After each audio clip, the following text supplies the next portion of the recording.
की जनता को health care दे रहा है, यहाँ पर लोगों का इलाज हो पाता है।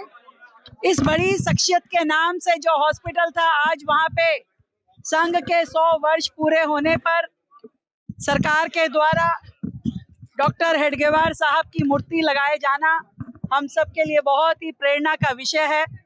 और इस हॉस्पिटल में हम आने वाले समय में इसका एक्सटेंशन भी करेंगे, यहाँ लेटेस्ट मशीनरी को भी लेके आएंगे, क्योंकि ये हॉस्पिटल यमुना पार का एक बहुत ही महत्वपूर्ण हॉस्पिटल है। बड़े क्षेत्र को यहाँ से स्वास्थ्य सेवाएं देने के लिए ये हॉस्पिटल कार्य करता है।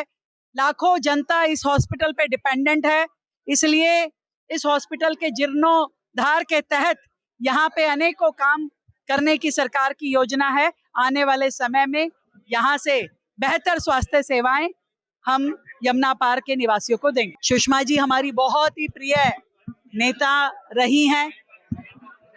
हमेशा मातृत्व और स्नेह से भरी सुषमा जी की लीडरशिप सभी कार्यकर्ताओं के लिए, क्षेत्रवासियों के लिए, जनता के लिए, देशवासियों के लिए और विशेष रूप से महिलाओं के लिए बहुत ही यादगार है।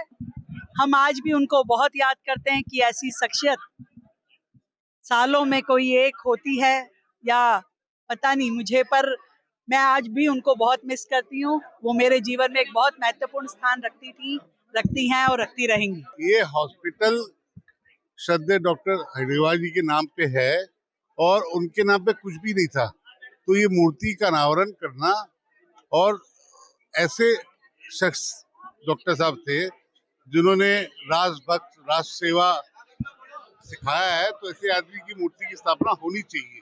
श्रद्धेय डॉक्टर हेडगेवार जी के लिए ये करना एक दिल्ली सरकार का, मुझे लगता है कि हमने अपने एक ऐसा काम किया है कि जिससे हमें एक आगे चल के सीखने को बहुत कुछ मिलेगा। देखिए, हॉस्पिटल के बारे में मैं हेल्थ के बारे में आपको 5 मिनट में समझा दूँ। हेल्थ सेक्टर में अगले 2 महीने के अंदर क्रांति आ रही है। हेल्थ सेक्टर में आपको पता है कि हमने चदरों को कलर वाइज बदल दिया, मंडे को अलग कलर, ट्यूसडे को अलग कलर। मेडिसिन की व्यवस्था अब आप कहीं भी पता लगाएंगे 99% से ऊपर हो गई है CPI होने के कारण। हॉस्पिटल जो रुके हुए थे उनके काम चालू हो गए। उसके साथ हम बहुत जल्दी 1 से 1.5 महीने के अंदर MRI और CT स्कैन विभिन्न हॉस्पिटलों में लगाने जा रहे हैं, जिसमें 14 MRI रहेंगे और 30 CT स्कैन रहेंगे, उनके रेडियोलॉजिस्ट रहेंगे। और दिल्ली की जनता को हेल्थ की व्यवस्था में आपने DB-15 भी देखा, जिसके अंदर हमने जो CT स्कैन लगाया है वो एक माइनर टिश्यूज को भी पकड़ लेता है। तो हेल्थ में मैं आपको ये विश्वास दिला रहा हूँ कि अगले 2 महीने में हमने ट्यूबरक्लोसिस के ऊपर काम कर रहे हैं। हमारा काम, सबसे इम्पोर्टेंट काम, सर्वाइकल कैंसर जो एक बहुत कॉमन डिजीज के रूप में आ रहा है, उसके ऊपर भी काम चल रहा है। और ये बात मैंने मीडिया बंधुओं को पहले भी बताई थी। तो 2 महीने के अंदर सारी व्यवस्थाओं के साथ धीरे धीरे, आपने देखा होगा कि 1 साल में स्वास्थ्य विभाग ने काफी चीजों को बदलाव किया है और उसकी बदलाव की ओर है। 2 महीने हमारे और टेंडर प्रोक्योर हो जाएंगे तो MRI CT स्कैन की कोई समस्या नहीं रह जाएगी। दिल्ली की हर उस कोने की जनता को लास्ट तक MRI की व्यवस्था करवा रहे हैं हम लोग कि उनको ये सुविधा दिल्ली की जनता को मिले, जो उनका हक है। दिल्ली सरकार काम कर रही है, अपना एहसान नहीं जता रही। दिल्ली की जनता का ये हक है, उनको मिलना चाहिए था। हेल्थ स्वास्थ्य व्यवस्था में आपको अगले 2 महीने में बहुत चीजें मिलेंगी। हम क्लस्टरों में ट्यूबरक्लोसिस के ऊपर काम कर रहे हैं। आपको पता है कि हमने एपिडेमिक रेबीज को घोषित कर दिया है कि इससे हर चीज का ऑन रिकॉर्ड रहे।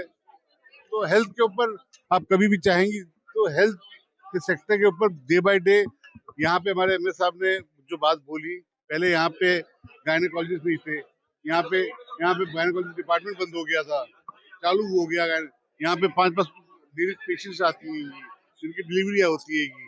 तो हेल्थ एक एक्सटेंशन यहाँ बनाना है, उस एक्सटेंशन का प्रपोजल हम लोग अगले हफ्ते चालू करके टेंडर प्रक्रिया में ले आएंगे। स्वास्थ्य विभाग में आपको ये विश्वास दिलाऊंगा कि 1 साल में हमने क्या किया है उसका डाटा आइए, मैं आपको पूरा डाटा दूंगा उस डाटे में देख के 14 लाख लोगों ने आयुष्मान आरोग्य मंदिर में अपना इलाज करा लिया है। ऑन रिकॉर्ड बता रहा हूँ मैं आपको, डिजिटल रिकॉर्ड 14 लाख प्लस लोगों ने इलाज करा लिया है। तो सोचिए कि प्राइमरी हेल्थ सुविधा मिलने के बाद दिल्ली पे बड़े हॉस्पिटलों का कितना बोझ कम होगा। तो ये सारे कार्य स्वास्थ्य विभाग कर रहा है।